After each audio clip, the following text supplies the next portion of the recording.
en contacto con ese amplísimo universo musical que provenía de la jazz band como formato instrumental y por supuesto también con el mambo.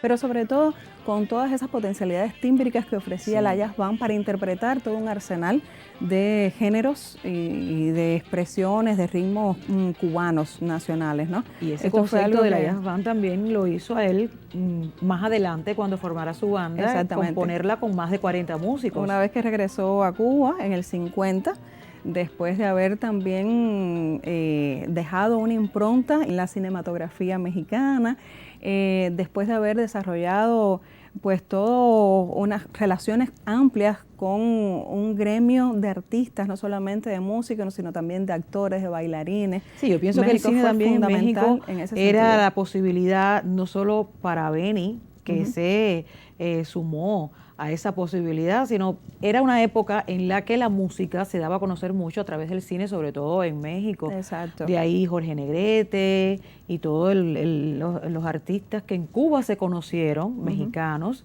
gracias a la cinematografía. Y entonces el Benny tuvo la suerte también, pienso yo, de darse a conocer, por eso hay tanta imagen que nos la historia ha quedado. Que incluso participó en alrededor de 16 películas, no solamente como cantante, sino también como bailarín, o sea, mostrando un poco ese histrionismo que le caracterizó desde siempre.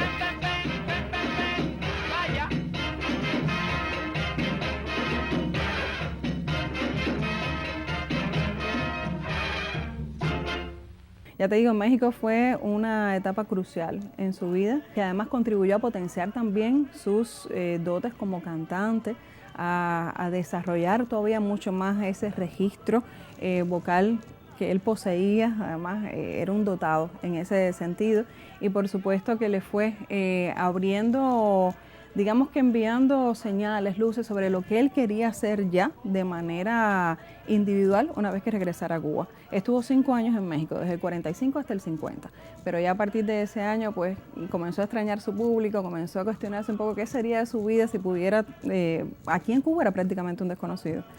Y bueno, pues yo creo que eso fue lo que motivó ese deseo del regreso y de tratar de marcar pautas entonces en su país también.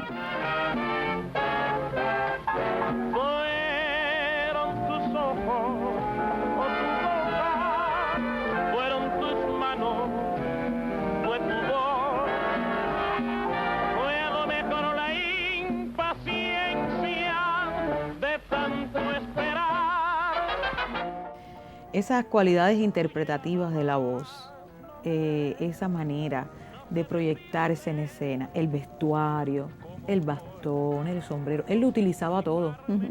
Y en el baile incorporaba también toda su indumentaria.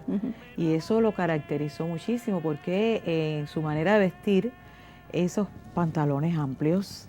Mira, se dice que justamente de una de las figuras populares de México provino parte de ese estilo en el vestuario, esos pantalones anchos con cortes de tubo, que incluso en Cuba también fue asumido por Cascarita. Era otro cantante importante de la época. Era un estilo como muy extravagante, pero al que Benny le imprimió toda ese buen gusto, además ese carisma que lo caracterizaba. Benny ciertamente, como tú bien dices, marcó un estilo de interpretación, no solamente por sus cualidades vocales, sino también por su proyección escénica. Eso era algo que era, digamos que muy peculiar, característico. Exactamente, formaba parte de su estilo, de su manera de hacer, de su arte.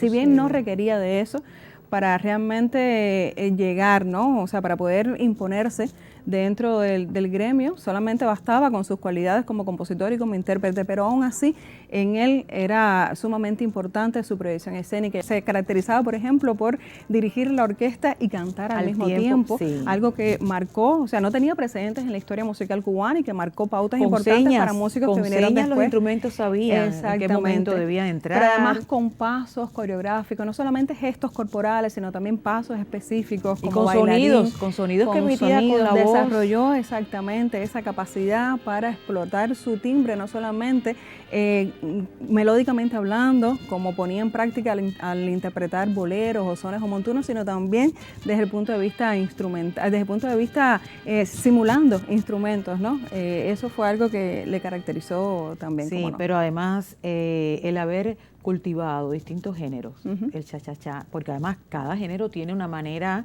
de completamente diferente, interpretarse, porque exacto. un bolero, óigame, mire, yo tengo, Neri, aquí, yo tengo aquí alguien muy especial me regaló alguna vez hace ya un tiempo este precioso CD de Benny Moré. Ustedes me van a creer que yo lo pongo muchísimo y que llevo, desde que sé que voy a hacer este programa contigo, pues escuchándolo. Mira, es una exquisitez. ¿Cómo no?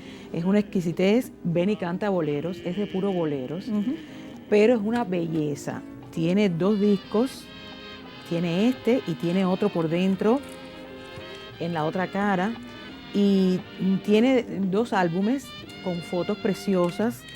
Y es un privilegio que me hayan hecho este regalo. Y es real que los boleros cantados por el Benny Moré te tocan el sentimiento. ¿No lo sientes? Alma de mi alma, fuego de mis ansias, rompe con la duda que hay en tu mente. Claro, a mí, yo creo que a todos los que tenemos un mínimo de sensibilidad y que somos capaces de apreciar la excelencia musical, de lo cual era un digno exponente de Benny Moré. Benny no solamente, como tú bien dices, interpretaba boleros, había una amplísima gama genérica, todo un caleidoscopio genérico en su catálogo interpretativo. No solamente de los temas que él, o sea, habría que significar, él no fue un compositor prolífico. Realmente no fueron muchos los temas que compuso, pero sí son muchos los temas que enalteció. Y sin embargo, los que compuso fueron temas que devinieron joyas importantes dentro de ese repertorio. Es que los incorporó tanto y de una forma tan magistral que se los han anotado en la composición. Sí, lo que pasa es que bueno, hay errores que no debemos reiterar, por supuesto. Exacto.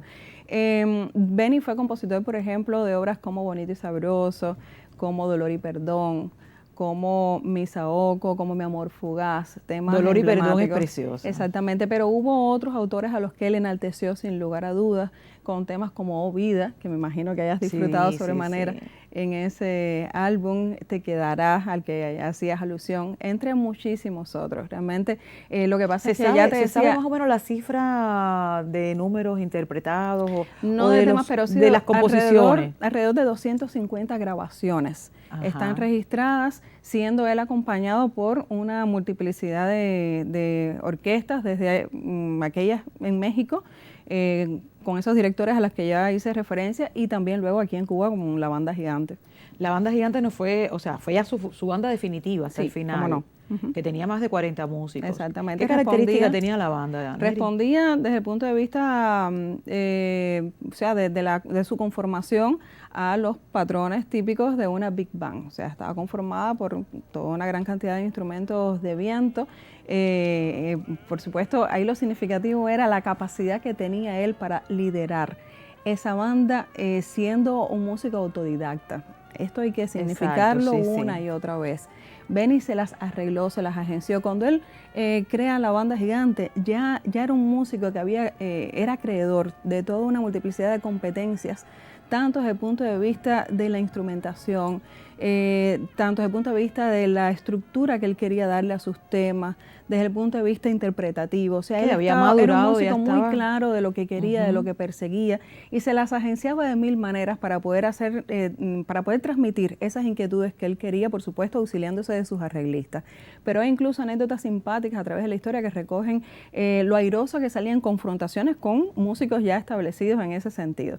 Entonces, habría que, me preguntabas, rasgos específicos que caracterizaban su Banda Gigante. Habría que hablar de esas innovaciones armónicas, por ejemplo, era algo fundamental, de las combinaciones tímbricas que él establecía y que la desmarcaban de otras jazz band que habían surgido antes y durante la misma época que había surgido la suya. O sea, es bien significativo, y sobre todo esa puesta en escena. Supo asirse de ese formato para interpretar la música cubana. Benny era un genio. Nació, sus dotes eran indiscutibles, y de cualquier manera era una autoridad. A pesar de ser autodidacta, de no haber cursado estudios entonces académicos de música, ya te decía, había adquirido amplísimas competencias en toda esa etapa preliminar en México, luego en Cuba, que le daban la autoridad necesaria para poder proyectarse ante un colectivo de músicos, que ciertamente así lo eran, y sobre todo para poder transmitir aquello que él necesitaba, que era su inquietud musical y artística específica, ¿no? Estos títulos han aportado una escuela valiosa para la música cubana. ¿Cuánto del Beni se puede decir que hay, lo que existe en la influencia de la música cubana? Mira, yo creo que si algo significativo ha acontecido con Benny Moré, no solamente es el legado inmenso que ha dejado para las nuevas generaciones, en tanto reconocemos en él. Y eso hace que sea indiscutible la influencia de la música, del estilo, o yo no diría tanto del estilo, sino de la manera de hacer la música cubana del Benny Moré en la música actual. ¿Dónde tú estabas, José Inés? Que fuimos a buscarte a casa de Merced, a casa de Lola, Tomasa y Esther, a casa de Ñico, de Jacinto y Andrés.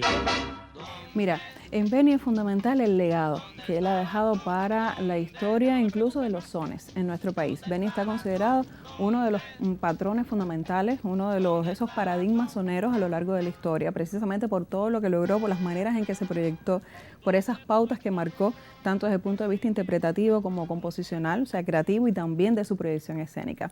Y esto ha llegado hasta nuestros días, pero esa voz timbrada, única, sobre todo se caracterizaba por ese amplio espectro, o sea, ese registro tan amplio que le permitía lo mismo manifestarse de la manera más íntima posible en la interpretación de esos boleros que a ti tanto te gustan, o de la manera más alegre y festiva en los sones, en los montunos, en las guarachas. Es que hace lo que quiere con la voz. Exactamente. Benny no tuvo límites ninguno. De hecho, una de las características fundamentales es esa amplitud de matices, pletórico de matices. Estaba sí. Era su timbre, ¿no? Y esto pues fue lo que propició que cada una de sus interpretaciones fuera completamente diferente.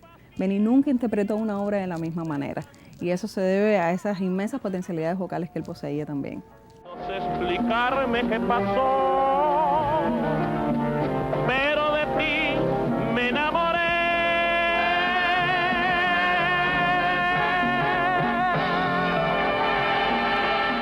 Neri, y habíamos hablado de su posibilidad como compositor, de sus capacidades interpretativas. ¿Dónde se guarda todo este álbum musical del Benny? Bueno, estas partituras están recogidas en el Museo Nacional de la Música. Ahí se atesora una buena cantidad de obras que forman parte de nuestro patrimonio musical cubano. Y afortunadamente ahí están a buen recaudo. Sí. Exactamente. Qué bueno haber conversado contigo este ratico. Gracias por la invitación. Ya nos hemos conocido y haberle dedicado estos 27 minutos a la vida y obra del Benny Moré ha sido apenas una pincelada, y valga para el homenaje a la cultura cubana, valga para recordar a este grande, insoslayable, importante en los aportes que hizo a nuestra cultura nacional.